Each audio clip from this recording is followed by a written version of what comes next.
김세론은 2000년생으로 서울 성북구에서 태어난 중앙대학교 출신 대한민국 배우다.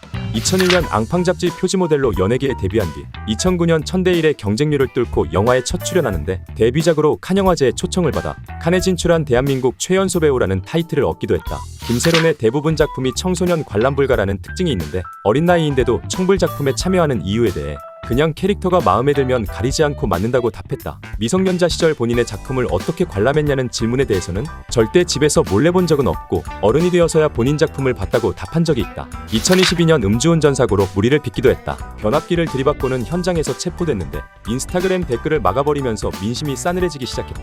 이에 대해 사과문을 올리기도 했지만 음주운전으로 돌아선 민심을 바로잡기는 어려웠고 이름까지 김하임으로 개명하게 되는데 김세론의 주장에 따르면 그동안 모은 재산이 교통사고로 인한 보상금, 광고위약금으로 빠져나가 생활고에 시달려 카페 아르바이트를 했다고 한다. 이에 대해 네티즌의 의견은 엇갈렸는데 사고 당시 타던 차만 1억 원이 넘고 집도 잘 살고 공개된 본인 재산만 20억 원이 훌쩍 넘는데 카페 아르바이트를 한다는 건 동정표를 사기 위한 이미지 메이킹이 아니냐는 논란이 발생했다. 해당 사건에 대해 유튜버 이진호가 영상을 올리며 사건이 일파만파 퍼졌는데 결국 부정적인 여론을 견디지 못하고 비극적인 선택을 하게 된다. 2025년 2월 16일 결국 극단적인 선택으로 세상을 떠난 김세론. 당시 음주운전 사건의 영향으로 김세론의 여론은 좋지 못했는데 일부 유튜버들이 김세론의 납골당에 찾아가 무례한 행동을 하는가 하면 각종 커뮤니티에는 악플이 달리며 김세론을 조롱하는 분위기가 이어졌다. 김세론의 유가족은 이진호를 비롯해 각종 허위사실을 유포한 사람을 고소하겠다고 선언했다. 김세론 사망 소식이 알려진 후 이진호 채널의 영상은 내려가게 되었고 해당 법적 공방은 현재 진행형이다. 2025년 3월 10일 배우 김수현과 교제했던 사실이 공개됐다.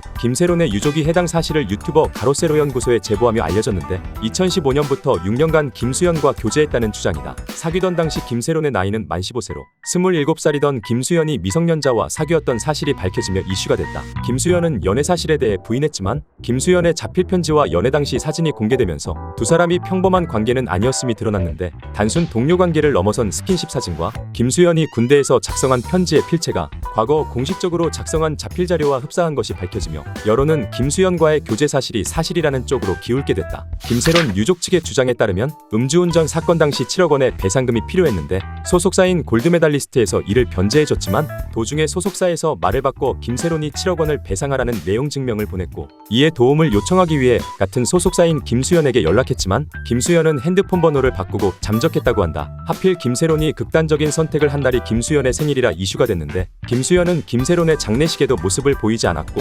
김세론과의 열애설 자체를 부인했다. 2025년 3월 14일 골드메달리스트는 입장문을 발표했는데 김세론과 김수현이 사귄 건 사실이지만 실제 교제 기간은 2019년부터 2020년까지로 김세론이 미성년자일 때 교제했다는 건 허위 사실이라며 반박했다. 배상금 7억 원에 대해서도 입장문을 냈는데 당시 광고위약금으로 11억 원이 발생했고 최대한 김세론의 부담을 줄이고자 7억 원으로 조정한 거라고 반박했다. 당시 김수현은 김세론과 헤어진 지 4년이 된 시점이었기에 김세론의 문자 내용에 대해 바로 답하기보다는 소속사와 상의해 답장을 보내지 않는 걸로 결정했다고 한다. 교제 시기부터 완벽히 엇갈리는 양측의 주장에 대해 네티즌은 명확한 진실을 요구하고 있는 상황이다.